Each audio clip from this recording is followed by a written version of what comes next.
তো বন্ধু আগের তরকারিটা হয়ে গেছে, এবার আমি মাছটা ভাজবো। দেখো মাছে কিন্তু আমি নুন হলুদ মাখিয়ে রেখে দিয়েছি। তো দেখো তারপরে খাবো। কি করছিস ওটা?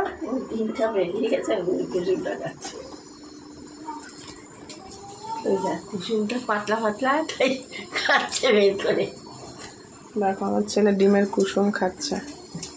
তো দেখো কড়াই গরম হয়ে গেছে। মাছের সেরকম কিছু না, ডেলি ব্লগ হিসেবে তোমাদেরকে দিচ্ছি। ডেলি ব্লগে কি কি হয় সেটাই আমি তোমাদেরকে, এই বর্ষার দিনে কি কি কাজ করছি সেটাই তোমাদের সাথে শেয়ার করছি।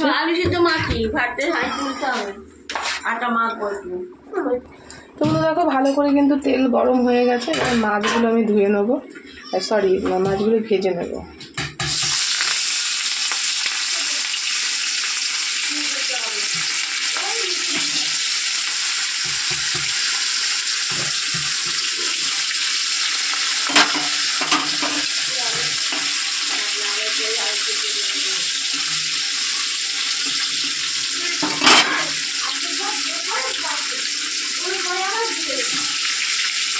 দেখো মাছ ছেড়ে দিয়েছে।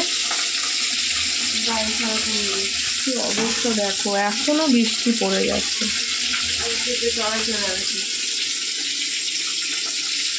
আজকে বৃষ্টি পড়েই যাচ্ছে। তো বন্ধু চলো এইভাবে সব মাছগুলো ভেজে নিই, তারপরে তোমাদের সাথে দেখা হচ্ছে।